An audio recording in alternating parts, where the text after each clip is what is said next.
salmo que nos faz lembrar os feitos do Senhor, que nos faz lembrar daquilo que Deus fez, nos faz trazer à memória a bondade, a misericórdia de Deus, né? Então, o salmista está contando sobre isso. Então, pode ser um salmo escrito pós-exílio, sim, né? Na época ali de Neemias, de Esdras, pode ser. Mas dentro da cronologia aqui, da Bíblia que a gente está seguindo, ele coloca aqui nesse momento do final de Juízes, porque realmente também nos traz essa lembrança do salmista falando para o povo de Israel, para aquelas pessoas que estão ali, para que elas possam se lembrar de tudo aquilo que Deus tem feito. Então abram comigo Salmo 106 e a gente vai falar um pouquinho dentro dele e ver o que o salmista está falando, e a gente vai percebendo como muitos dos salmos eles são salmos que realmente trazem à memória de Israel situações e verdades que eles já viveram, que estão vivendo, ou que ainda vão viver, né? São salmos algumas vezes proféticos, falando de coisas futuras, algumas coisas do momento presente, mas algumas coisas também de coisas passadas. Salmo 106, então versículo 1 vai dizer assim: Louvado seja o Senhor, deem graças ao Senhor, porque Ele é bom, o seu amor dura para sempre. Quem poderá contar os feitos poderosos do Senhor? Quem poderá louvá-lo como ele merece? Como são felizes os que fazem o que é certo e praticam a justiça todo o tempo. Então vamos parar aqui só para a gente já avaliar. O salmista começa com um grito de louvor, né? Uma chamada à adoração. E a palavra louvado significa justamente essa questão de alguém que dá louvor a Deus, de alguém que engrandece o Senhor. Então a gente precisa, em alguns momentos, parar diante de um salmo, diante de um texto, e avaliar palavra por palavra, versículo por versículo. Isso faz tão bem para a nossa leitura, porque às vezes a leitura corrida, às vezes a leitura pela leitura, ela não vale a pena, porque você vai deixar escapar algumas coisas maravilhosas. Então, o salmista começa, né? Louvado seja o Senhor. Deem graças ao Senhor, porque Ele é bom. Entender a bondade do Senhor, amadas. Como é bom entender a bondade do Senhor, né? O seu amor dura para sempre. Aí ele faz uma pergunta, né? Aliás, duas. Quem poderá contar os feitos poderosos do Senhor? Quem poderá louvá-lo como ele merece? Então, ele faz duas perguntas. Quem vai poder contar esses feitos poderosos do Senhor? E quem pode louvá-lo como ele merece? Essa pergunta, ela é feita para Israel e é feita para nós no aspecto justamente de: será que você consegue enumerar? Será que você consegue contar? Será que você consegue testemunhar o que Deus tem feito na tua vida? Será que você consegue, durante o período em que você conhece o Senhor, desde que o Senhor te salvou, desde que o Senhor te chamou, desde que o Senhor te escolheu e disse: você é minha, propriedade particular, que você aceitou Jesus como Senhor e Salvador da tua vida, você consegue contar os feitos do Senhor? Você consegue identificar a bondade, a misericórdia, os livramentos, os milagres, os feitos? Percebe como algumas vezes a gente lê o Salmo como se ele fosse algo muito particular de quem está salmodiando, de quem está escrevendo, e não de quem está lendo. Porque a Bíblia, ela é feita de textos onde o leitor ele foi exposto sim àquele momento na presença de Deus, mas muitas vezes ele é justamente o espelho que está diante de nós para que a gente possa ser visto, né, pela própria palavra, que a gente possa refletir, né, em cima daquilo que está escrito. Então o salmista está dizendo: quem poderá contar os feitos poderosos do Senhor? Quem poderá louvá-lo como ele merece? Será que a gente consegue louvar a Deus como ele realmente merece? Será que a gente tem usado palavras que realmente louvam a Deus de acordo com a sua grandeza? Não sei se vocês já participaram de alguns momentos de louvor, que o pessoal costuma falar assim, do Ministério de Louvor, né? Engrandeça a Deus com as suas próprias palavras. diga ao Senhor o quanto você o ama, né? Isso é muito comum durante o período de louvor, né? E eu não sei você, mas às vezes faltam palavras para nós, para engrandecer a Deus. Por que faltam palavras para nós? A gente começa e fala meia dúzia, e quando fala meia dúzia, né? Se não, às vezes fica repetindo até a mesma palavra, né? Senhor, como o Senhor é bom, Senhor, como o Senhor é maravilhoso, como o Senhor é soberano, e aí acabou, né? A gente já não sabe. Por quê? Porque falta justamente repertório para nós. Quando nós não conhecemos o Deus a quem temos servido, quando a gente não consegue contar os feitos poderosos do Senhor, a gente não consegue louvá-lo como ele merece. Porque se você não identifica o milagre e então o atributo de Deus naquele milagre, você não consegue dar o nome a Deus a respeito daquele milagre que ele fez. Então, se Deus me curou, eu conheço o Deus da cura, eu conheço Jeová Rafá.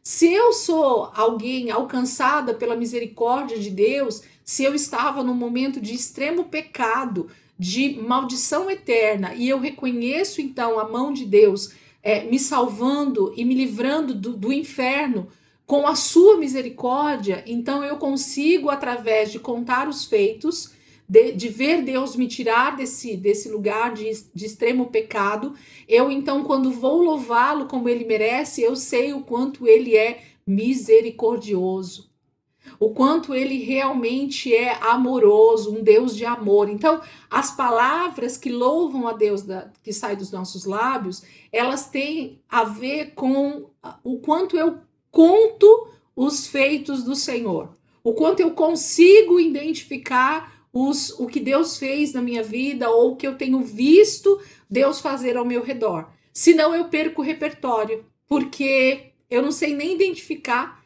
quem Deus é na minha vida e nem na vida das pessoas que eu estou, que está ao meu redor, percebe? Então o salmista está nos chamando a identificar isso e a perceber isso. Quando nós não percebemos isso, quando Israel não percebe isso, é onde eles começam a cometer o pecado em diversos níveis, e é por isso que eles se perdem, mesmo tendo Deus como Senhor da vida deles. Nós, crentes, mesmo assim nos perdemos também, mesmo tendo Jesus como Senhor e Salvador da nossa vida. Versículo 3.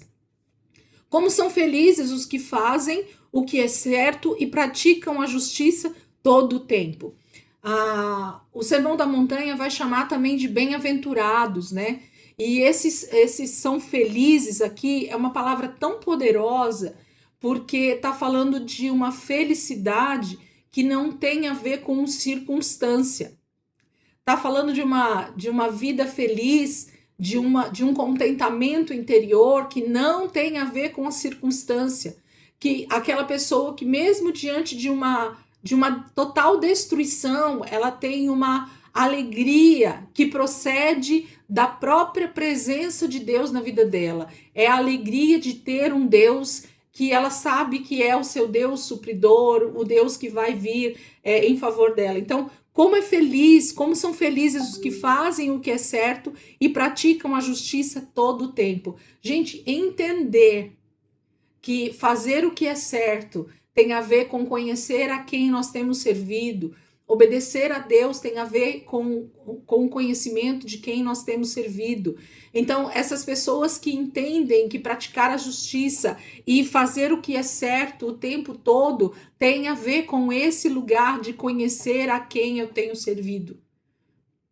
Tem muito mais a ver com o conhecimento de quem Deus é do que com regras de vida, ou pode ou não pode.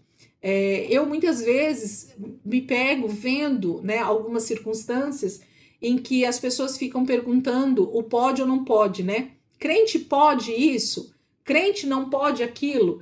E o pode ou não pode, ele parte de uma... Geralmente quem diz assim, eu posso, sei lá, essa época agora de festa junina, eu posso ir na quermesse? As pessoas às vezes perguntam pra gente, né? Então, eu posso ir na quermesse? E a pessoa que está perguntando isso, ela não está perguntando porque ela realmente quer saber o que Deus pensa sobre isso.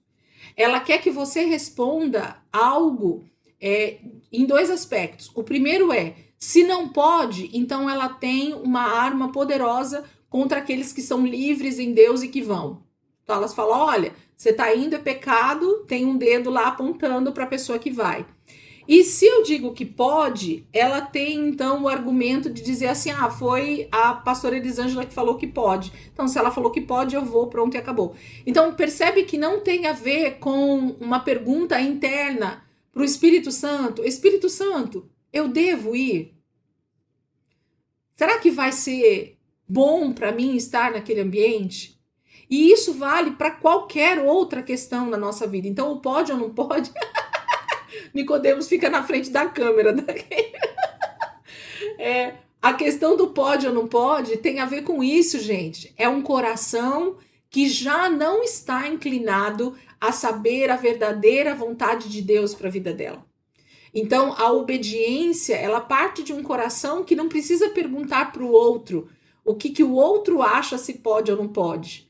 É um coração que volta-se para si mesmo, para entender, se você tem o Espírito Santo dentro de você, nós temos um sininho interior que nos diz pode ou não pode, deve ou não deve. Nós sabemos, nós temos essa convicção dentro de nós, só que a gente quer a palavra do outro, né? Para justamente isso que eu falei para vocês. O sim ou não, ele me dá uma legalidade para alguma coisa. Ou para atacar quem vai, ou para dizer que eu fui porque alguém me liberou, né? Então, isso é muito triste. O crente precisa ter esse Espírito Santo agindo de forma muito prática no seu dia a dia em todos os aspectos.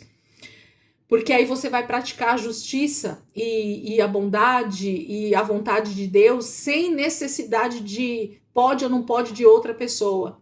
Você vai viver uma vida mais voltada a perguntar para Deus, para o Espírito Santo, aquilo que você pode ou aquilo que você não pode, né? É muito mais fácil. Versículo 4. Vou ler mais um trecho. Lembra-te de mim, Senhor, quando mostrares favor ao teu povo. Aproxima-te e resgata-me. Que eu compartilhe da prosperidade dos teus escolhidos, que eu me alegre na alegria do teu povo e exulte com aqueles que pertencem a ti. Pecamos como nossos antepassados, fomos desobedientes e rebeldes. O salmista vai dizer, né? Lembra-te de mim, Senhor, quando mostrares favor ao teu povo e aproxima-te e resgata-me.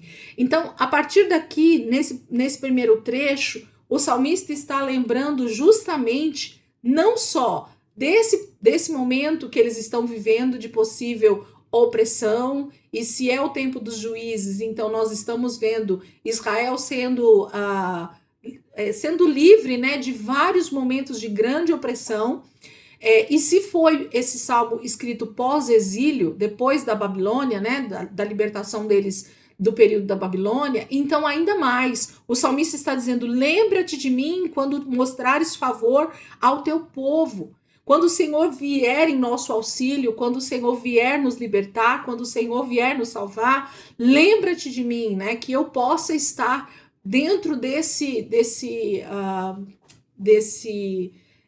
povo que está sendo resgatado pelo Senhor, né, liberto pelo Senhor. Então, é pedir a proteção, é pedir realmente o livramento que vem da parte de Deus para o povo. E isso tem a ver também com o salmista dizendo, eu sei que o Senhor tem promessas para nós, eu sei que o Senhor tem promessas de libertação. Por exemplo, se foi um salmo escrito pós-exílio, o salmista sabia que eram 70 anos, como Daniel vai escrever, a gente vai ver alguns versículos aqui, como Daniel vai escrever sabendo que eram os 70 anos que estavam terminando e por isso eles seriam libertos da Babilônia. Se no período aqui dos juízes, eles percebem a mão do Senhor agindo através de cada um dos juízes que vem em auxílio deles. E em outros momentos também da história, né, Israel tinha uma convicção no seu interior que a promessa, aquilo que Deus já tinha falado em algum outro momento, através de um profeta, através de alguém, estava para se cumprir. E por isso ele pede, né? Lembra-te de mim, Senhor, quando mostrares favor ao teu povo, e aproxima-te e resgata-me. Eu lembro de um outro texto, eu queria até perguntar para vocês, quando eu leio o versículo 4, nessa versão, lembra-te de mim, Senhor. Quando, o que vem à mente de vocês? Lembra-te de mim, Senhor. Quando, o que vem à sua mente? Vem algum texto à sua mente? Quando eu falo, quando eu estou anunciando isso, né? Quando eu estou falando isso para Deus, lembra-te de mim, Senhor, quando não, os 2 ladrões na cruz com Jesus. Um deles blasfema, né? O outro vai e fala com Jesus. Jesus, lembra-te de mim quando entrares no teu reino. E Jesus diz assim: hoje mesmo estarás comigo no paraíso. Então, percebe o pedido de salvamento, o pedido de resgate, o pedido de livramento que esses homens estão fazendo é o mesmo. Por quê? De novo, aí remete aos versículos anteriores. Eu sei a que Deus eu tenho servido. Eu sei que ainda que eu esteja diante de uma circunstância de morte, diante de uma circunstância de opressão, diante de uma circunstância de dificuldade, diante de uma situação em que Satanás está tentando de todas as maneiras me matar, eu sei quem eu tenho crido e eu vou justamente louvá-lo por todos os feitos que ele já fez até aqui. Eu dou graças, né, a esse Deus e eu peço, eu sei quem ele é e eu vou dizer, lembra-te de mim, Senhor, ó eu aqui. Dentro dessa situação, lembra-te de mim, Senhor, quando mostrares favor ao teu povo, aproxima-te e resgata-me. Vem em meu favor. O Senhor está vendo o que está acontecendo aqui na minha vida? O Senhor está vendo o que está acontecendo na minha circunstância? A hora que o Senhor vier, lembra de mim. A hora que o Senhor vier com a sua salvação, lembra de mim. Eu estou aqui. Aí ele continua dizendo assim, que eu compartilhe da prosperidade dos teus escolhidos, que eu me alegre na alegria do teu povo e exulte com aqueles que pertencem a ti. Olha o que eu vou deixar vocês abrirem para vocês irem identificando o texto bíblico. Abram comigo o livro de Esdras. Vê se vocês conseguem abrir aí rapidinho. Nós vamos ler alguns versículos em alguns textos. Então a gente vai procurar um pouquinho, mas não se preocupem aí se demorar, não tem problema. Eu vou deixar vocês abrirem para a gente poder ir. E se não quiser abrir também, anota aí e eu leio e depois vocês leem juntas aí. Em outro momento, né? Esdras, capítulo 9, versículo 6. Esdras, capítulo 9, versículo 6. Achou aí? Quando vocês acharem, fala assim. Eu não acho. Não achou? Eu não acho. Vai lá no. Como é que fala lá, gente? Ajuda eu. Como é que fala aquele. Não é sumário, prefácio, né? Vai lá e olha pela página, não tem problema. Quando a gente não acha livros menores, é mais fácil ir pela página, né? Abre lá e vê onde está Esdras.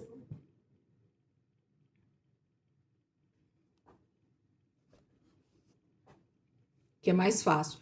É aí bem no comecinho, aí depois dos livros históricos aí, vai estar Esdras, Neemias, Jeremias, tá ali naquela região.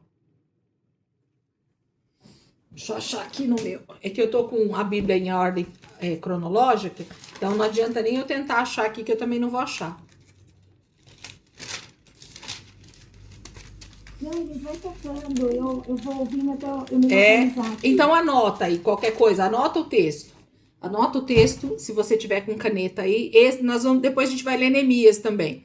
Esdras 9, versículo 6 diz assim: E orei, ó meu Deus, estou profundamente humilhado e tenho vergonha de levantar o meu rosto para ti, pois nossos pecados se elevam acima de nossa cabeça e nossa culpa chegou até os céus. Então, Esdras está nesse momento do pós-exílio ou dentro daquela circunstância que está acontecendo, ele está reconhecendo que Israel está num período de extremo pecado.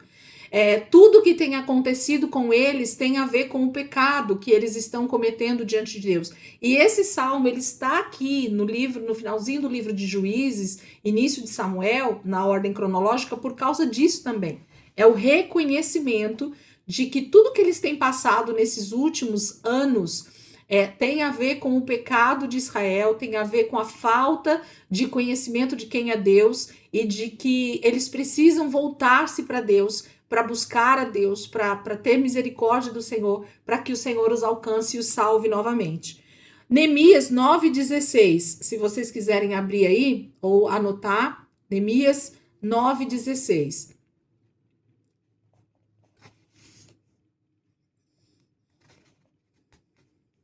Neemias 9,16. O texto vai dizer assim, ó: nossos antepassados, porém, eram orgulhosos e teimosos e não deram atenção aos teus mandamentos. Então, Esdras e Neemias são do mesmo tempo, né, da mesma época. E eles estão justamente lembrando do passado do seu povo Israel, de como tudo que tem acontecido de ruim com Israel tem a ver com o seu pecado. Tem a ver com o quão arrogantes eles são, o quanto eles se acham, o quanto eles deixam o Senhor por causa de qualquer outro ídolo, pelas suas práticas de pecado, e por isso eles estão passando por todos os problemas que eles estão passando. Então, o problema, a raiz de todos os males de Israel e de toda a humanidade, na verdade, tem uma coisa só: pecado, tem a ver com o pecado. Daniel também vai falar isso. Daniel, capítulo 9, versículo 5, ele vai dizer assim: contudo, nós pecamos e fizemos o mal. Fomos rebeldes contra ti e desprezamos os teus mandamentos e estatutos. Então, Daniel também vai falar que o problema de Israel, que o problema do povo é ter esquecido os mandamentos e os estatutos. Todas as vezes que nós nos vemos num lugar de extrema opressão, de extrema perseguição do maligno sobre as nossas vidas, de circunstâncias contrárias à palavra de Deus, a única coisa que precisa vir à nossa mente é: Senhor, onde é que eu tenho pecado contra o Senhor? Essa precisa ser a nossa oração.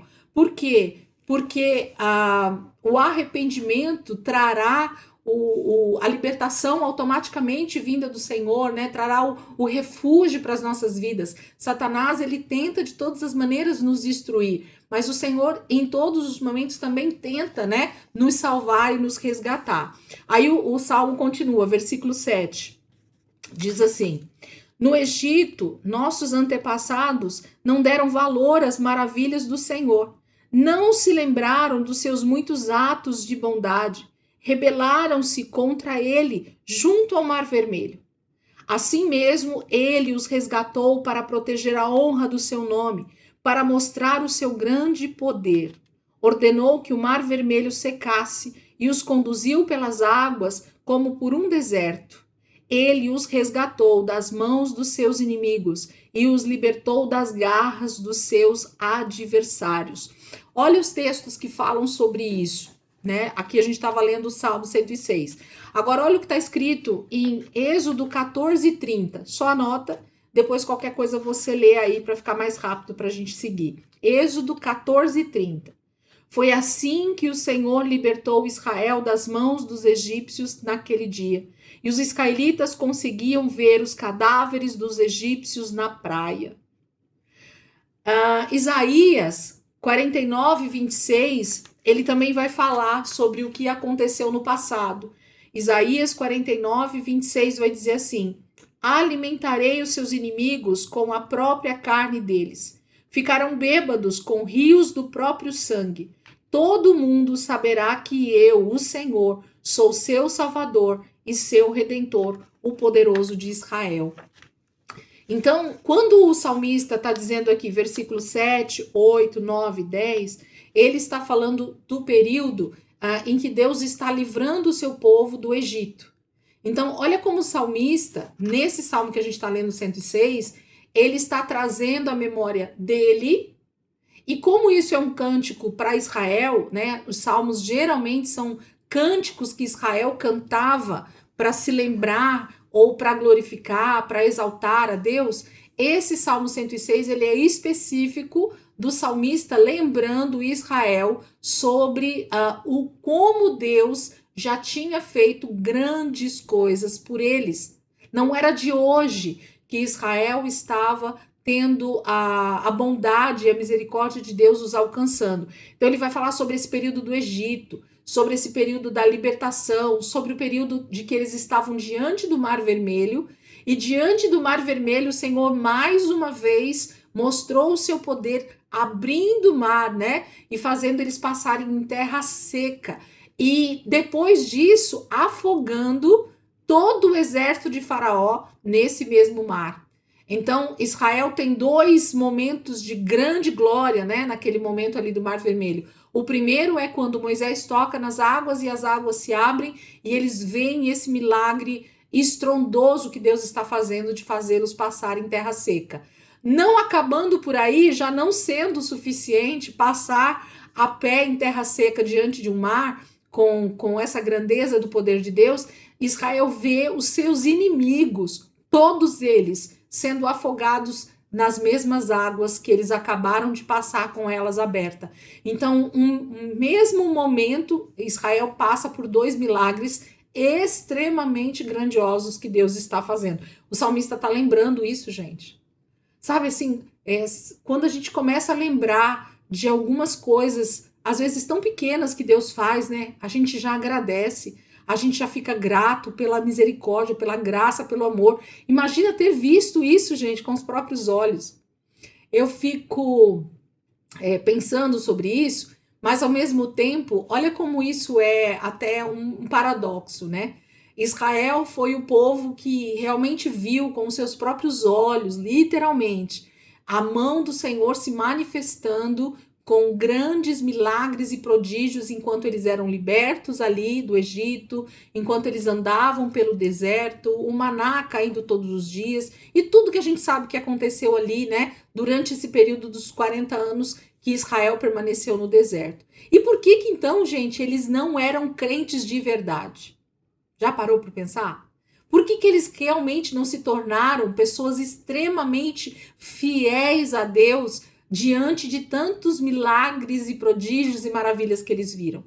Porque se você nunca pensou dessa maneira, começa a pensar comigo assim: não são os milagres, não são os prodígios, não são as maravilhas que a gente vê Deus fazendo que nos fazem realmente crer em quem Ele é.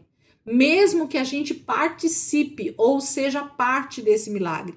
Por quê? Porque a natureza do homem, se ela não é transformada, se nós realmente não nascemos da água e do Espírito, a gente pode ver o milagre que for acontecer, gente.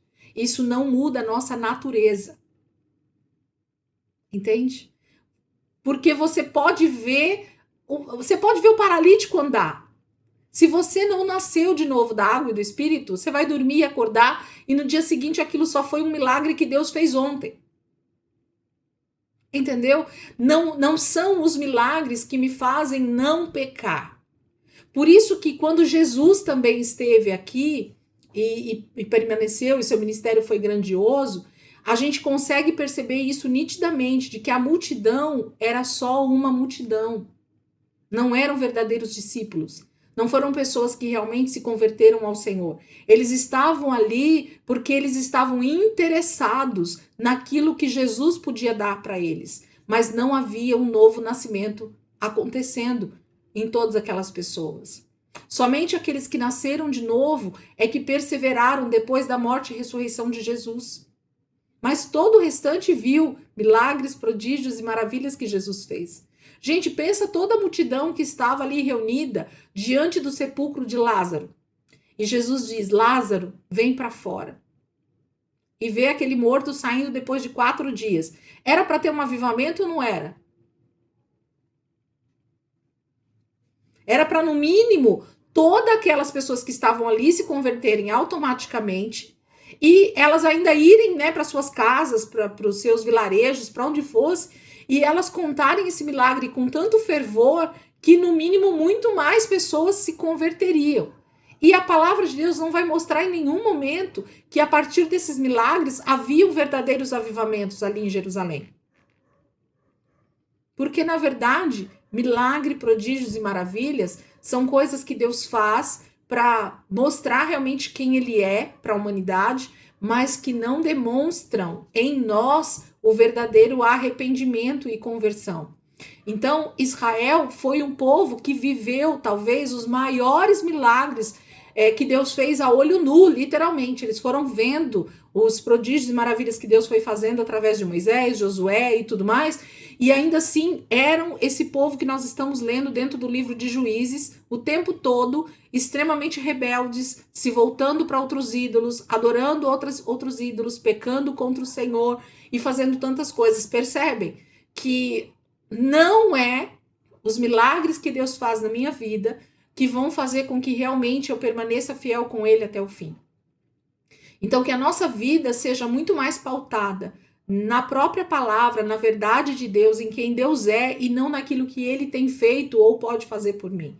Porque às vezes isso vai me fazer simplesmente viver uma vida de milagres, mas no final isso não vai ser suficiente para me fazer permanecer. O salmista está falando isso, né? Nesse salmo. Vamos continuar? Versículo 11, né? Aí do Salmo 106, diz assim: as águas se fecharam e cobriram seus opressores, nenhum deles sobreviveu. Então creram em suas promessas e cantaram louvores a ele. Depressa, porém, esqueceram-se do que ele havia feito. Não quiseram esperar por seus conselhos. No deserto, os desejos do povo se tornaram insaciáveis. Puseram Deus à prova naquela terra desolada. Estão vendo? Percebem? Olha o que o salmista está dizendo. As águas se fecharam, né? Então ele fala sobre esse milagre do Mar Vermelho. Versículo 12. Então creram em suas promessas e cantaram louvores a ele. Então o povo, assim que passa, né, o Mar Vermelho, existe o cântico de Miriam, né? E eles adoram a Deus ali com tamborins e com música e com muita festa, louvando e engrandecendo Deus. Quando você lê o cântico de Miriam, você fala, gente, que louvor maravilhoso. Que glória que deve ter sido estar ali no meio daquelas mais de 2 milhões de pessoas cantando, exaltando a Deus pelo milagre que ele tinha feito. E aí o salmista vai dizer, 13, versículo 13, depressa, foi rápido e bem rápido. Quando a gente às vezes vira a página da Bíblia, a gente já tem o povo de Israel começando a blasfemar contra Deus junto a Moisés. Então é depressa. Por quê? Porque foi só um momento de grande milagre visto por eles. Mas houve transformação interior? Não. Então, depressa, porém, esqueceram-se do que ele havia feito e não quiseram esperar por seus conselhos. No deserto, os desejos do povo se tornaram insaciáveis. Puseram Deus à prova naquela terra desolada. Eles eram insaciáveis em cobrar Deus por alguma coisa que eles queriam. Não tem nada parecido com a gente, né, gente? Eu fico assim, impressionada. Não tem nada parecido com a gente. Parece que não está falando com a gente hoje, no século 21. Israel era insaciável em querer mais e mais e mais de Deus, e parece que nada estava bom. Nós estamos no século 21 e a Bíblia continua sendo a mesma e dizendo a respeito de homens e mulheres que estão insaciáveis, buscando somente a bênção de Deus, quando na verdade nós já temos o abençoador. Nós já temos aquele que nos resgatou, nós já temos a salvação das nossas vidas, nós temos uma promessa de vida eterna, de Canaã ali na frente. E a gente continua querendo o carro zero, a casa, o carro, o dinheiro, a promoção, irarará, e tantas coisas, né? E que as pessoas nos amem, e que eu seja visto, e que eu seja o maior nas redes sociais, e que tudo isso, nós somos insaciáveis. Nada tá bom para nós. Não existe contentamento na vida do ser humano, né? Muito parecido, né? É engraçado que passaram-se quase 4.000 anos, ou um pouco mais de 4.000 anos, até mais um pouco, uns 5.000 anos entre essa declaração do salmista e nós agora. O texto de Êxodo 17:2, ele diz assim, ó: mais uma vez o povo se queixou de Moisés e exigiu, dê-nos água para beber. E Moisés retrucou: por que brigam comigo? Por que põem o Senhor à prova? Livro de Números, também Moisés falando com o povo, Números 11:4, diz assim: então o bando de estrangeiros que viajava com os israelitas começou a desejar intensamente a comida do Egito. E o povo de Israel também começou a se queixar: ah, se tivéssemos carne para comer. Então, a gente sabe, né? Eles começaram a blasfemar assim, de forma constante, não passava dia, e eles já começavam com uma outra queixa, e durante todo o tempo ali no deserto, eles foram extremamente rebeldes, né? Contra o Senhor e contra Moisés. Moisés também fala em Deuteronômio 9:22, ele diz assim: vocês também provocaram a ira do Senhor em Taberá, em Massá, em Quibrote Atavá. Então, em vários momentos, né, em que eles iam parando em pontos específicos, Israel se levantava de alguma maneira em rebelião contra Moisés e contra o Senhor. Paulo também vai falar no Novo Testamento a respeito dessa situação de rebeldia de Israel. Então, Paulo vai falar em 1 Coríntios, capítulo 10, versículo 6, ele diz assim, ouçam aí: tais coisas aconteceram como advertência para nós, a fim de que não cobicemos o que é mal, como eles cobiçaram. Então, Paulo está escrevendo a carta aos Coríntios, dizendo que tudo o que aconteceu com Israel lá no deserto, tudo o que aconteceu no passado, no Antigo Testamento, é uma advertência. Sabe, como se fosse realmente uma maneira de nós olharmos para a palavra e vermos tudo que foi de ruim, todas as atitudes que foram contrárias à vontade de Deus, e por causa desses avisos que a gente tem na Bíblia, então a gente pode agir de forma diferente. Então Paulo está alertando já a igreja de Corinto para olhar para trás, para olhar a vida de Israel, para olhar a atitude dos israelitas, dos judeus, e dizer assim, não façam como eles fizeram. Eles tiveram a mão do Senhor poderosa sobre eles, resgatando, salvando, e olha como eles agiram. É uma advertência para nós. Paulo continua no mesmo capítulo lá de 1 Coríntios, só que agora no versículo 9 ele diz assim: também não devemos pôr Cristo à prova, como alguns deles puseram e foram mortos por serpentes. Essa passagem que Paulo cita aqui, olha como Paulo está sempre lembrando, escrevendo as cartas, né, ali do Novo Testamento, mas Paulo, como ele era um rabino, ele conhecia muito bem o Antigo Testamento, então ele sempre traz nas suas cartas muitas lembranças a respeito de passagens que aconteceram, e através dessas passagens ele está tentando nos ensinar princípios poderosos do que Deus deseja de nós e o que Deus não deseja de nós. Então ele vai dizer assim, essa passagem que Paulo cita das serpentes, ela está lá em Números, que fala que o povo foi contra o Senhor, e o Senhor então libera serpentes que são venenosas, e as pessoas eram picadas por essas serpentes, e elas então morriam. E o próprio Senhor então vira para Moisés e diz assim, Moisés, levanta em uma haste uma serpente nela, né, uma imagem de uma serpente, e no momento que Israel for picado pelas serpentes ali, venenosas, se eles olharem para essa haste levantada com a serpente, eles então serão curados.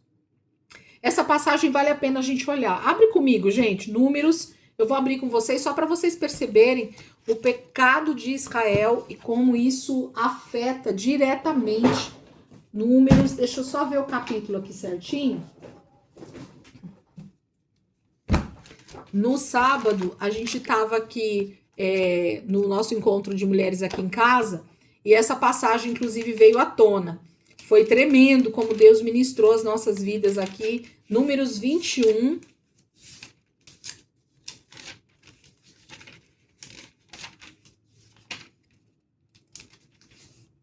Números, esse eu queria que vocês todas abrissem para a gente poder ler junto. Números 21, versículo 4. Números 21, achou aí, Bia, também? Números 21, 4 diz assim, ó. Em seguida, partiram do Monte Or e tomaram o caminho para o Mar Vermelho, a fim de contornar a terra de Edom. Mas o povo ficou impaciente e começou a se queixar contra Deus e contra Moisés. Por que você nos tirou do Egito para morrermos aqui no deserto? Aqui não há o que comer nem o que beber, e detestamos este maná horrível. Então, o Senhor enviou serpentes venenosas que morderam o povo, e muitos morreram. O povo clamou a Moisés: pecamos ao falar contra o Senhor e contra você. Ore para que o Senhor tire as serpentes do nosso meio. E Moisés orou pelo povo. E o Senhor lhe disse: faça a réplica de uma serpente venenosa e coloque-a no alto de um poste. Todos que forem mordidos viverão se olharem para ela. Moisés fez uma serpente de bronze e a colocou no alto de um poste. Quem era mordido por uma serpente e olhava para a réplica de bronze era curado. Então aqui existem várias questões. Dentro de poucos versículos, existem várias questões. A questão da rebeldia de Israel, né, em realmente sempre se voltar contra Deus, sempre estar blasfemando, sempre estar murmurando, sempre reclamando sobre alguma circunstância. Deus está se mostrando poderoso na vida deles desde a libertação do Egito, mas o povo nunca está satisfeito, nem com Moisés e nem com o Senhor. Insistentemente, né, eles reclamam de tudo que está acontecendo. E aqui não é diferente. Mas eu queria perguntar para vocês três aí, se por acaso vocês estão com uma versão que o versículo 5, o finalzinho dele, ele vai falar assim: aqui não há o que comer nem o que beber, e detestamos este maná horrível. Qual é a versão de vocês aí? Eu queria... A minha tá assim também. A sua também tá... Você tá na NVT? NVI. NVI. A sua, Kelly, como tá? A minha não tá, é NVI também. Mas tá escrito como? Tá, essa daí. Como que tá escrito a mesma coisa? Não, tá escrito assim, não há água e nós Detestamos essa comida miserável. essa comida miserável. Olha outra forma. Como que tá a sua aí, Kênia? Por favor. A minha tá assim, ó, e falou contra Deus, contra Moisés, dizendo: porque vocês nos tiraram do Egito, para que morramos neste deserto onde não há pão nem água. Já estamos enjoados dessa comida ruim. Olha a versão dela, uma versão simples, né? Mas olha o que eles estão falando. Nós estamos enjoados dessa comida ruim. Gente, o que é que o povo de Israel comia no deserto? Nossa.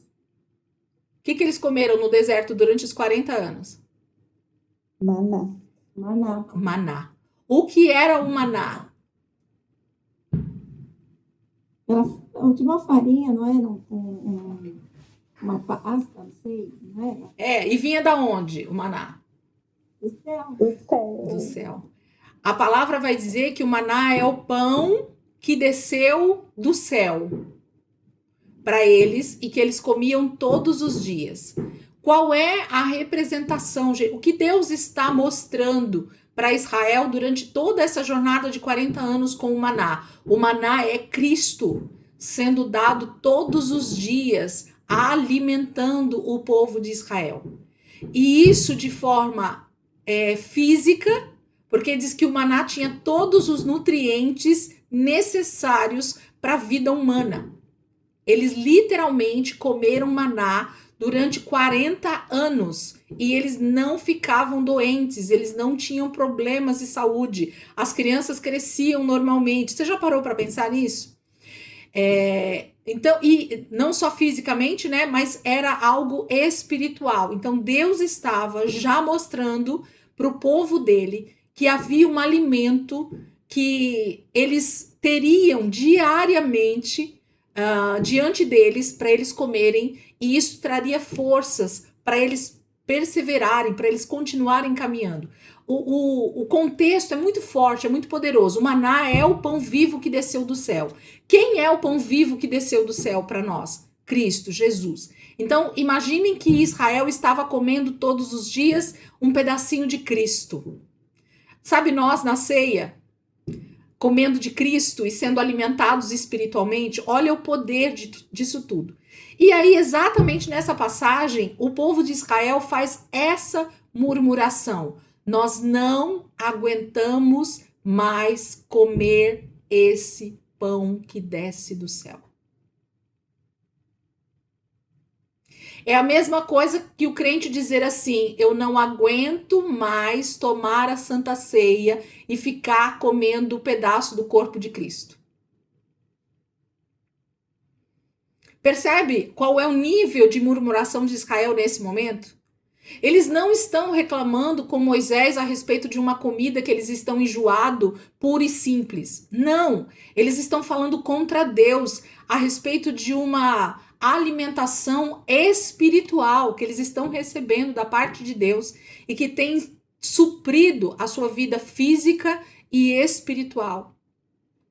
Então, existe uma versão que, se não me engano, é na ARA, na Almeida Revista e Atualizada, que é a pior versão desse versículo que eu já li, mas é a melhor de todas. Ela diz assim: e nós estamos com fastio desse pão vil.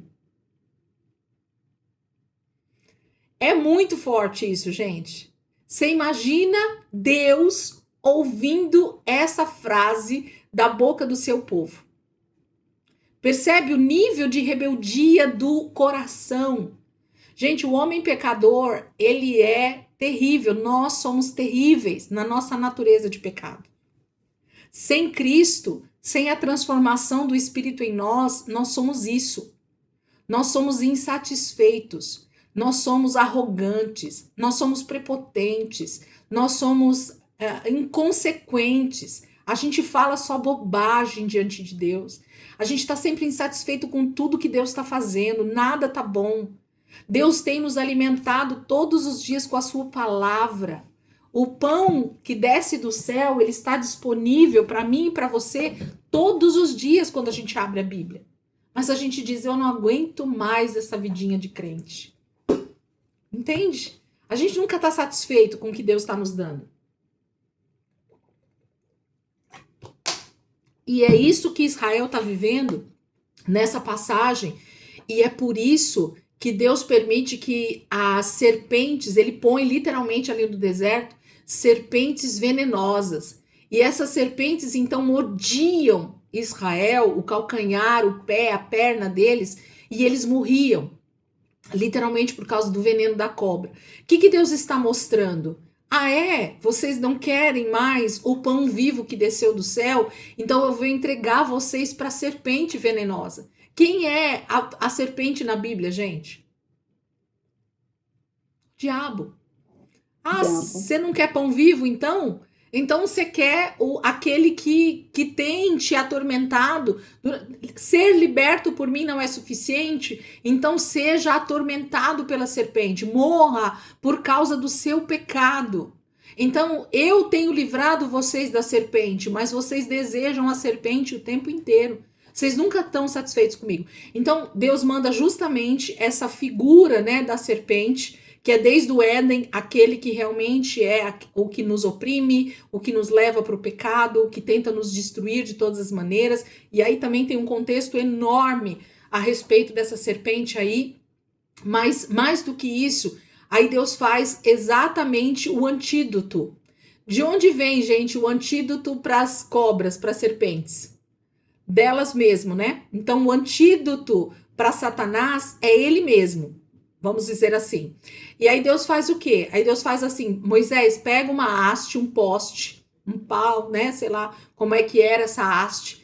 E faz uma réplica, faz uma estátua de uma cobra dessa, de uma serpente dessa. Pendura na ponta dessa haste e põe de pé. E fala para Israel: quem for picado pela serpente, para não morrer, vai precisar olhar para aquela cobra e reconhecer que tem pecado contra o Senhor.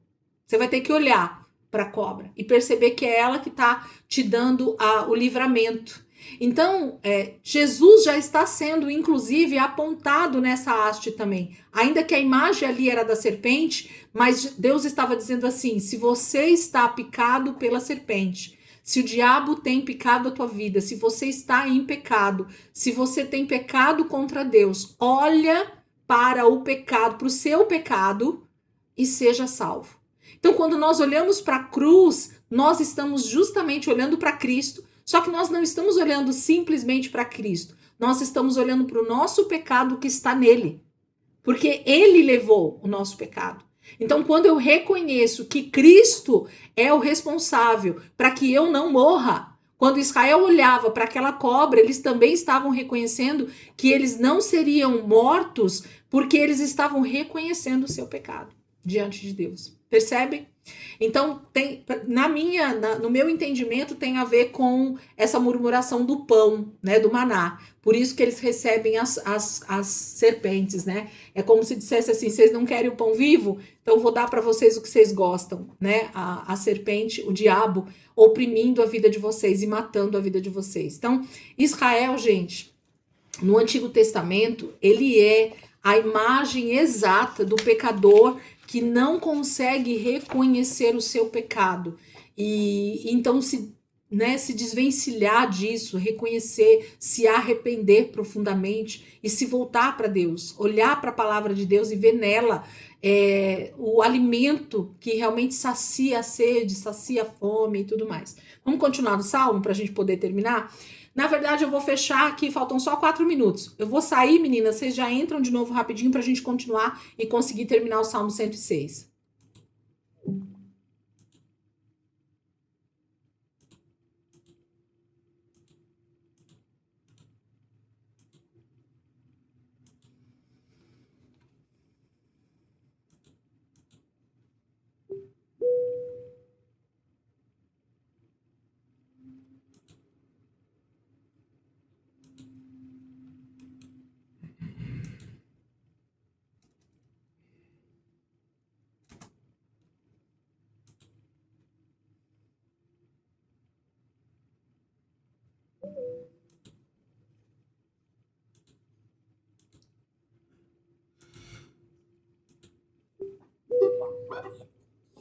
Vamos lá, mulheres, vamos lá. Então, voltando aqui para o Salmo 106, vamos seguir.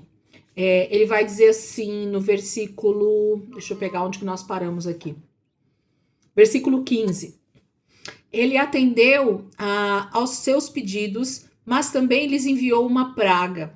No acampamento tiveram inveja de Moisés e de Arão, o sacerdote consagrado ao Senhor. Por isso, a terra se abriu, engoliu Datã e sepultou Abirão e os outros rebeldes. Fogo desceu sobre aqueles que o seguiam. Uma chama consumiu os perversos. No monte Sinai fizeram um bezerro, prostraram-se diante de uma imagem de metal. Então, aqui o versículo 15, 16, 17 e 18 está falando sobre o episódio onde Datã e Abirão e mais vários levitas, né? Eles se voltam contra Moisés e contra Arão, dizendo que eles também eram levitas, eles também eram da tribo de Levi, e que Moisés e Arão estavam querendo ser sobre eles, líderes sobre eles, mas que aquilo era uma armação por parte de Moisés e de Arão. E então o Senhor, ele faz prova ali, né, através de um momento que eles levam, cada um leva seu castiçal lá e tudo mais, e Deus prova que ele está na vida de Arão e de Moisés, e então Abirão, Datã, que são os rebeldes ali, né, e todos os discípulos que estavam junto com eles ali, também em rebelião contra Moisés e Arão, eles morrem no mesmo dia. Essa turma queimado e Datã e Abirão, a terra abre, né, o episódio da terra se abrindo e eles sendo engolidos pela própria terra, né? Eles morrem ali instantaneamente. Toda a sua família, todas as pessoas que estavam junto com eles ali na tenda, todos eles são engolidos pela terra. A terra se abre e eles são engolidos. Então, Deus mostrando o tempo inteiro o seu poder contra os rebeldes, contra aqueles que se levantam contra ele. E o salmista está trazendo a memória, gente, do povo de Israel naquele momento. Gente, lembra de como Deus agiu lá no deserto, de como Deus fez. E lembrar isso faz com que a gente lembre, inclusive, dos nossos erros, né? É isso que o salmista está dizendo. Ele não está lembrando só da parte boa, do livramento de Deus, dos milagres, mas ele está lembrando principalmente da rebeldia. E o livro dos Juízes, ele está falando justamente sobre isso, sobre um Israel que vira e mexe, né? Em todos os capítulos que a gente foi andando, a gente foi vendo esse declínio, né? Deus vinha através de um líder, né? De um juiz, livrava Israel. Aí vinha um ciclo, os juízes estavam ali, Israel não pecava. Morria o juiz, Israel voltava a pecar. Então, todo o livro de Juízes que a gente está lendo, ele está baseado nesse ciclo, né? De queda e misericórdia de Deus sobre Israel, queda e misericórdia, e fica parecendo uma roda gigante, em que Israel está lá embaixo, aí Deus vem e coloca eles lá em cima, e eles voltam para baixo de novo com o seu pecado, e Deus vem, e assim essa roda viva continua. O versículo 20 diz assim, ó, do Salmo: trocaram o seu Deus glorioso pela estátua de um boi que come capim. Ele está falando sobre o bezerro, né? Que foi feito ali. Esqueceram-se de Deus, seu Salvador, que havia feito coisas grandiosas no Egito, atos maravilhosos na terra de Cã, feitos notáveis no Mar Vermelho. Por isso declarou que os destruiria, mas Moisés, seu escolhido, pôs-se entre ele e o povo e suplicou que lhe afastasse sua ira e não os destruísse. Eles, porém, se recusaram a entrar na terra agradável, pois não creram na promessa. Olha como o salmista está contando exatamente tudo o que aconteceu ali no Pentateuco. Parece que ele tira, né? Ele pincela ali as passagens mesmo do Pentateuco, que vai contando para o povo ali, através desse salmo que está acontecendo, né? Se a gente fosse pegar, eu peguei algumas passagens aqui que falam sobre esses acontecimentos lá. Eu não vou ler, porque senão a gente acaba perdendo tempo, né? Mas o salmista está trazendo à memória de Israel todos os acontecimentos que eles já passaram com o Senhor até ali e por que eles continuavam sendo rebeldes. Versículo 25.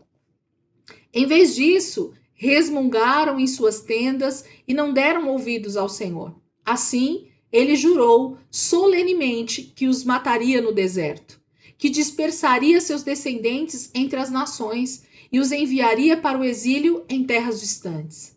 Depois, juntaram-se aos adoradores de Baal em Peor, chegaram a comer sacrifícios oferecidos a mortos. Com todos esses atos, provocaram a ira do Senhor. Por isso, uma praga se espalhou entre eles. Essa praga que o salmista está falando é a praga da mortandade que veio quando Israel estava ali já em Moabe, prestes a atravessar o mar, o segundo mar lá, o Mar Vermelho, depois o Jordão, né? Para tomar a terra prometida. E aí os moabitas, através de Balaão, toda aquela história, conseguem fazer com que o povo adore Baal, Peor ali naquele momento, eles se prostituem, e aí vem mais uma vez a ira de Deus sobre Israel ali, e ele lança uma praga sobre eles e começam a morrer muitos homens ali, né? O texto bíblico vai falar de 24 mil que morrem, só com essa praga ali de Baal Peor, por causa da prostituição com os ídolos, né? Ali de Moabe. Então vai falar de um período também muito triste de Israel, em que eles realmente se prostituem com outros deuses ali junto com os moabitas, e nesse problema todo morrem mais de 24 mil israelitas. Versículo 30 do Salmo aí. Vai dizer que Finéias, porém, teve coragem de intervir e a praga foi detida. O que Finéias faz, gente? Finéias é o filho de Arão, né? E nessa praga que está acontecendo ali em Baal Peor, um israelita, ele simplesmente pega uma prostituta de Moabe, uma moabita, ele passa por todo mundo no meio do acampamento com essa prostituta e entra para dentro da tenda dele, para a tenda da sua família, para se deitar com essa prostituta, no meio de Israel, à luz do dia. Então, olha o nível, né? Olha o nível de pecado. E aí diz que Finéias, com o zelo pelas coisas de Deus, ele simplesmente pega uma lança e ele entra ali na tenda desse israelita e ele crava essa lança dele entre o israelita e a mulher moabita, né? Eu esqueci, acho que o nome dela era Cosbe, o do israelita eu não lembro agora o nome dele, mas é emblemático essa passagem de Finéias, onde ele realmente pega uma lança e ele mata os dois, um deitado por cima do outro ali na tenda, e a praga cessa naquele momento. O que é isso? Ali no contexto, né? Deus está sendo realmente vingado, no sentido assim, quando alguém se revolta contra o pecado e mata o pecado pela raiz. Então é como se Finéias naquele momento tivesse feito algo tão absurdo, que era matar aquele israelita dentro da tenda dele com a mulher tendo relação sexual. Ele acaba instantaneamente com a praga. Deus é vingado na morte daquele israelita. Israel se choca, né, com aquela atitude de Finéias, e então eles entendem, eles caem em si sobre o pecado terrível que eles estavam cometendo ali. Olha o salmista contando pra gente. Eu falo que tem textos na Bíblia que fazem um grande resumo da Bíblia toda. Então, esse salmo, ele faz um grande resumo do próprio Pentateuco. É impressionante. Versículo 31. Estamos quase acabando. Assim, desde então, ele foi considerado justo. Finéias, né, tá falando. Também, em Meribá, provocaram a ira do Senhor e causaram sérios problemas a Moisés. Fizeram Moisés se irar e ele falou sem refletir. Não destruíram as nações que habitavam na terra, como o Senhor lhes havia ordenado. Versículo 34 começa a falar sobre essa questão de Israel ter desobedecido a Deus na conquista junto com Josué. Josué dá uma ordem que Deus havia dito para que Israel, quando eles tomassem posse de Canaã, que eles destruíssem todos os moradores de Canaã, que eles quebrassem todos os postes sagrados, todos os ídolos que eram adorados no território de Canaã, ele deveria ser totalmente destruído. Mas quando a gente lê o livro de Josué e quando a gente lê o início do livro de Juízes, a gente percebe que Israel não faz isso completamente. Antes, eles acham assim, sabe quando você vê a cara bonitinha das pessoas e você fala assim, ah não, essas pessoas não vão fazer mal para mim, deixa elas aí, elas não estão fazendo mal para ninguém. Sabe quando você deixa o inimigo ali junto com você, morando no mesmo lugar, e você acha que não vai acontecer nada, mas você está justamente deixando que o inimigo seja essa cobra que vai dar o bote no momento certo. Então, se Deus havia dito para eles que eles tinham que destruir todos os moradores de Canaã e limpar, varrer toda a idolatria, eles deveriam ter feito isso, obedecido ao Senhor 100%. Então, a obediência, gente, ela é algo extremamente inteiro. Não existe obedecer 50%. Isso não é obediência, é desobediência. Então, ou se obedece 100% da palavra, ou você está em desobediência. É isso que a Bíblia diz. A Bíblia ela não tem meio termo. Ou eu obedeço a Deus e realmente o amo, né? Então, por isso obedeço. Ou então eu não estou amando o Senhor e por isso que eu estou desobedecendo. E isso é natural do ser humano, né? Assim, se a gente realmente não se volta para Deus e volta para se buscar a Deus, a gente vai cometer, infelizmente, essa desobediência. E é isso que Israel está fazendo. Então, Israel toma posse da terra, entra no território de Canaã, começa a tomar posse das terras, mas eles não fazem o que Deus mandou eles fazerem, que era limpar a terra de todos os seus moradores e de todos os seus ídolos e de toda a idolatria que existia. E aí eles começam a ter problemas, a palavra vai dizer, né? Ó, versículo 34 de novo. Não destruíram as nações que habitavam na terra, como o Senhor lhes havia ordenado. 35.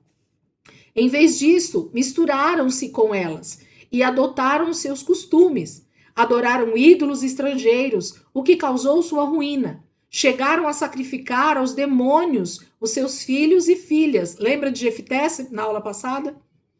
Olha aí.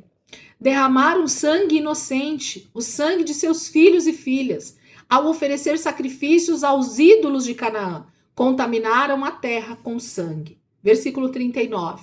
A si mesmos contaminaram com seus atos perversos. Seu amor aos ídolos foi adultério. Olha Deus comparando a adoração aos outros ídolos como adultério, né? Então, essa prostituição que ele chama, né? E adultério, quando nós nos relacionamos com outros deuses, Deus chama isso de adultério. Então, nós nos tornamos adúlteros também, quando não temos somente o Senhor como o único e suficiente Salvador da nossa vida. Quando colocamos outros ídolos no lugar de Deus na nossa vida, nós estamos em adultério também. A Bíblia vai chamar a gente de adúlteros. 40. Por isso, a ira do Senhor se acendeu e ele sentiu aversão por seu povo, sua propriedade. Entregou-os às nações e foram dominados por aqueles que os odiavam. O livro de Juízes mostra isso o tempo todo, né? Os reis das outras nações oprimindo Israel. 42. Seus inimigos os oprimiram e os sujeitaram ao seu poder cruel. Muitas vezes os livrou, mas escolheram se rebelar contra ele. Por fim, seu pecado os destruiu. Ainda assim, ele viu a aflição do povo e ouviu seus clamores. Olha como Deus é amoroso, é misericordioso, né? Mesmo diante disso, vez após vez, Israel clamava e Deus levantava um juiz e libertava eles. Todo o livro de Juízes, gente, todo, inteirinho, é baseado nisso. Israel pecando, cometendo atrocidades diante de Deus, com os ídolos de Canaã, com as nações que moram ali. E aí, quando eles se veem extremamente oprimidos, eles clamam e Deus vem em socorro. O que é isso, gente? Deus mostrando quanto ele é misericordioso. O quanto, mesmo a gente estando enfiado no pecado, quando nós nos arrependemos, quando nós nos voltamos para o Senhor, ele é o que mais tem interesse em estar conosco novamente. Deus é o maior interessado, né, em voltar à comunhão conosco. Isso é amor puro, não tem outra palavra, né? 45. Lembrou-se de sua aliança com eles e teve compaixão por causa do seu grande amor. Fez que seus captores os tratassem com misericórdia. Salva-nos, Senhor nosso Deus. Reúne-nos dentre as nações. Peraí.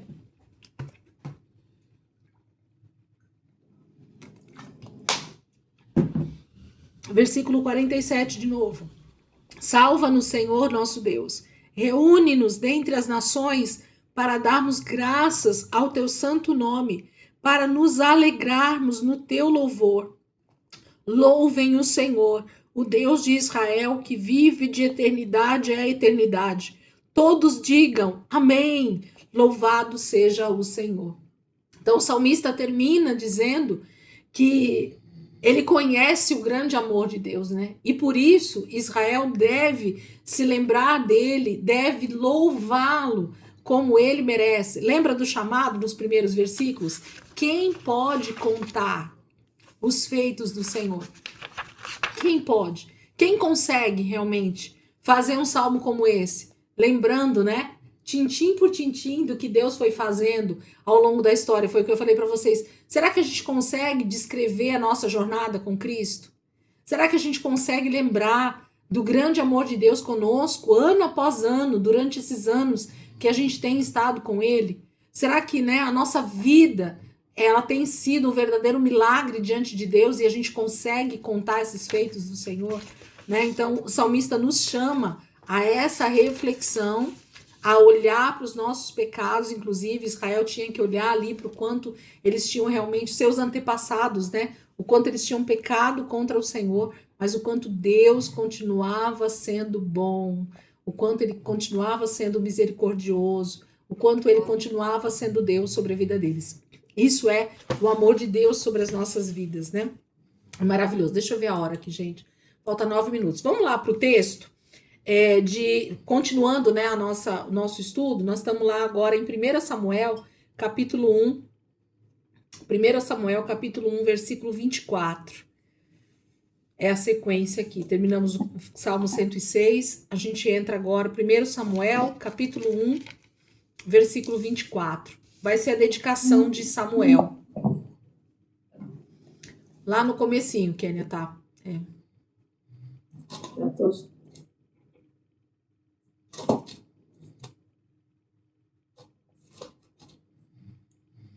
1 Samuel, capítulo 1, versículo 24. Diz assim. Achou aí?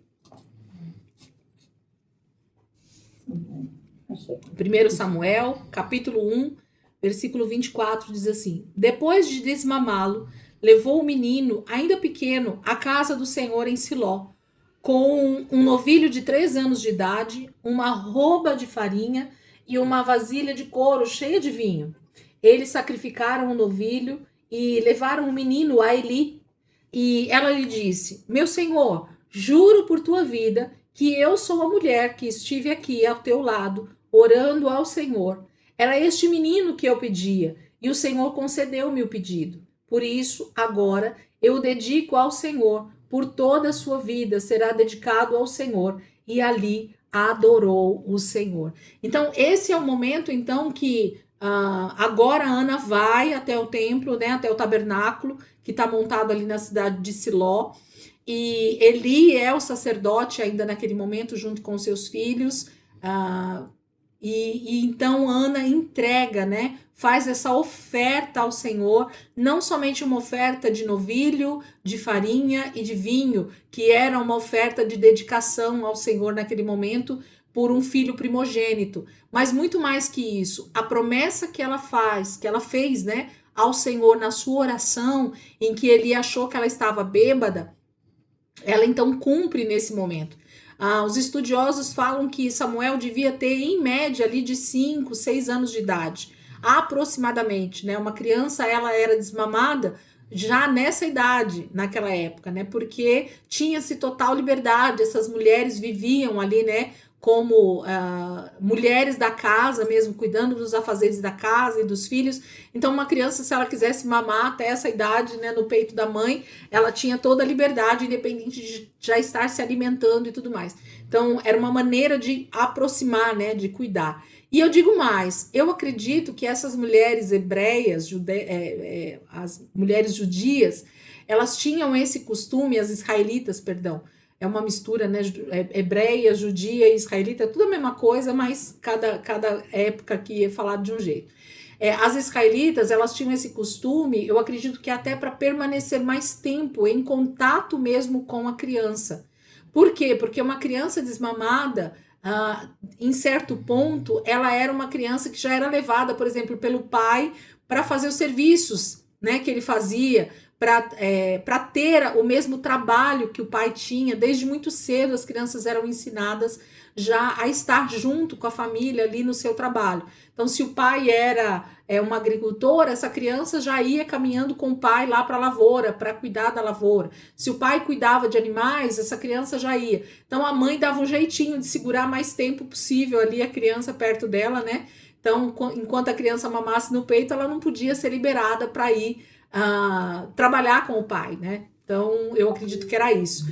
Até vendo essa ideia, eu acredito que Moisés, ele tenha sido levado para o palácio de Faraó, mais ou menos com essa idade. Os filmes, né, sobre Moisés mostram um bebê ou uma criança pequena sendo entregue, né, para a filha de Faraó, ali aproximadamente 2, 3 anos, ou até menos em alguns filmes. Mas eu acredito que Moisés foi levado para o palácio de Faraó com mais ou menos essa idade também. Eu acredito que Joquebede tentou segurar o máximo que ela pôde Moisés ali sendo amamentado. Então, com certeza, Moisés não foi tão bebê para a casa de Faraó. Por isso que Moisés tinha dentro dele raízes muito profundas a respeito do povo de Israel. Quando ele se revolta, né? Quando ele tem a lembrança ali. Então, eu acredito que Deus permitiu que Joquebede cuidasse mais tempo de Moisés para imprimir essa identidade israelita dentro dele, né?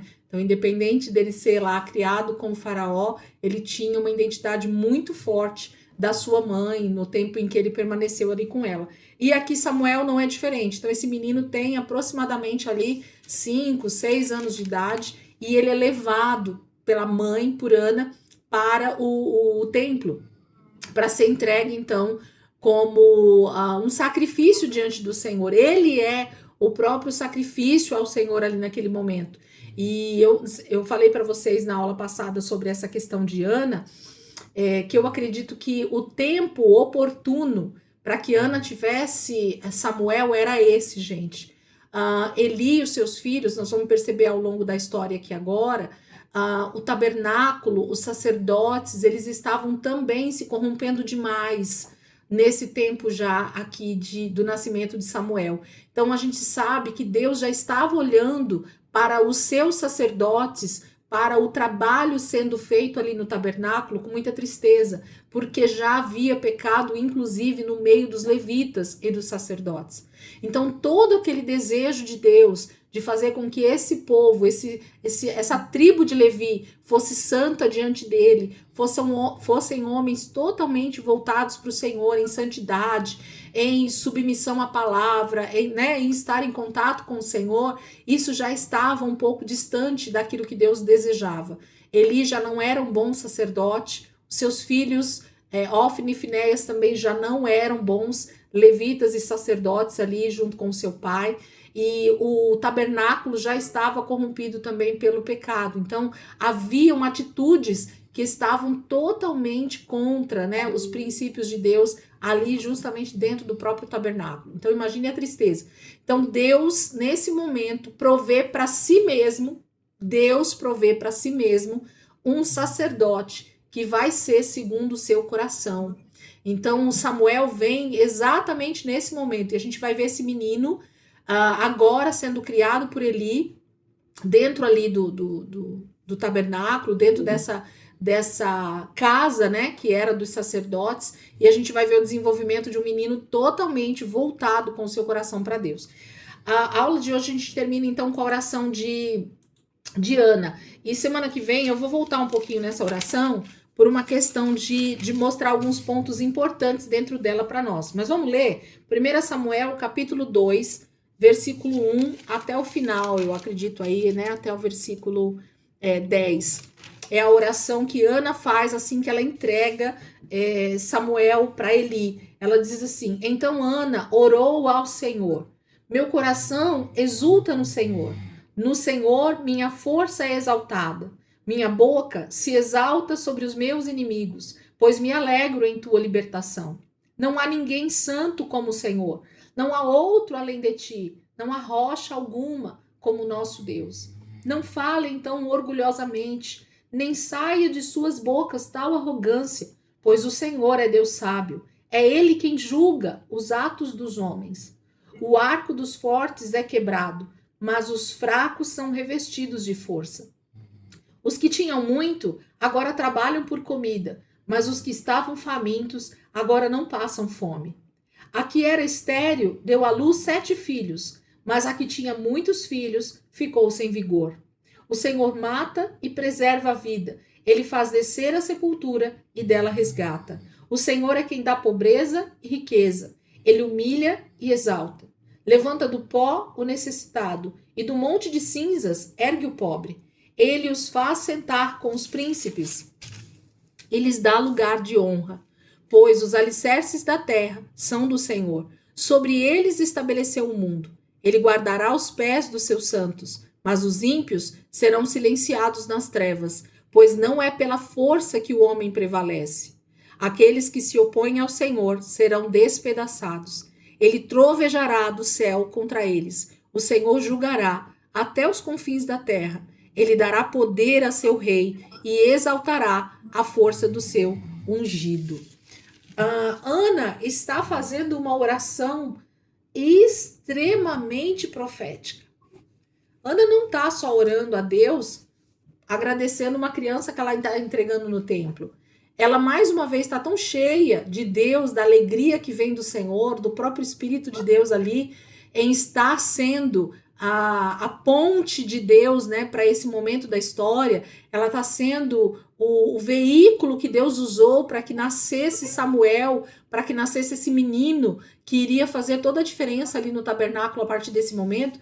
E ela faz essa oração extremamente profética. Então nós vamos arrancar algumas coisas muito boas aqui semana que vem, de coisas que Ana está falando, do seu tempo, mas de coisas futuras, inclusive, de como Deus está usando a oração de Ana para falar coisas proféticas, escatológicas, inclusive até do próprio Cristo. Aqui dentro tem profecias. Amém, amadas? Vamos orar para a gente terminar? O Salmo 106 era bem comprido, mas fazia esse resumo, né? a respeito desse tempo que a gente estudou ali no Pentateuco e até agora aqui. Então eu decidi lê-lo com vocês, porque acho que fazia sentido tudo que a gente falou, né? Tá bom? Então, acabou tomando mais da nossa aula do que deveria, mas é bênção da mesma forma, né? Amém? Kelly, quer orar por nós? Consegue? Ou não? Não? Bia, quer orar? Para a gente terminar a aula aqui? Vamos lá. Ora.